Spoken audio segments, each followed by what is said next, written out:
Once I saw a little boy sitting at a piano and vainly tried to bring harmony out of the keys, and I saw that he was grieved and provoked by his inability to play real music. I asked him the cause of his vexation, and he answered, "I can feel the music in me, but I can't make my hands go right." The music in him was the urge of original substance, containing all the possibilities of all life.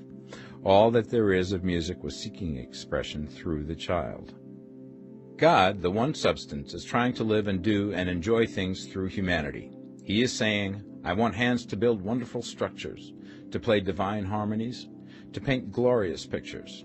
I want feet to run my errands, eyes to see my beauties, tongues to tell mighty truths and to sing marvelous songs," and so on. All that there is of possibility is seeking expression through men. God wants those who can play music to have pianos and every other instrument, and to have the means to cultivate their talents to the fullest extent. He wants those who can appreciate beauty to be able to surround themselves with beautiful things. He wants those who can discern truth to have every opportunity to travel and observe. He wants those who can appreciate dress to be beautifully clothed, and those who can appreciate good food to be luxuriously fed. He wants all these things because it is himself that enjoys and appreciates them. It is God who wants to play and sing and enjoy beauty and proclaim truth and wear fine clothes and eat good food. It is God that worketh in you to will and to do, said Paul. The desire you feel for riches is the infinite, seeking to express himself in you as he sought to find expression in the little boy at the piano. So you need not hesitate to ask largely. Your part is to focalize and express the desire to God. This is a difficult point with most people. They retain some of the old idea that poverty and self-sacrifice are pleasing to God. They look upon poverty as a part of the plan, a necessity of nature. They have the idea that God has finished his work and made all that he can make, and that the majority of men must stay poor because there is not enough to go around. They hold to so much of this erroneous thought that they feel ashamed to ask for wealth.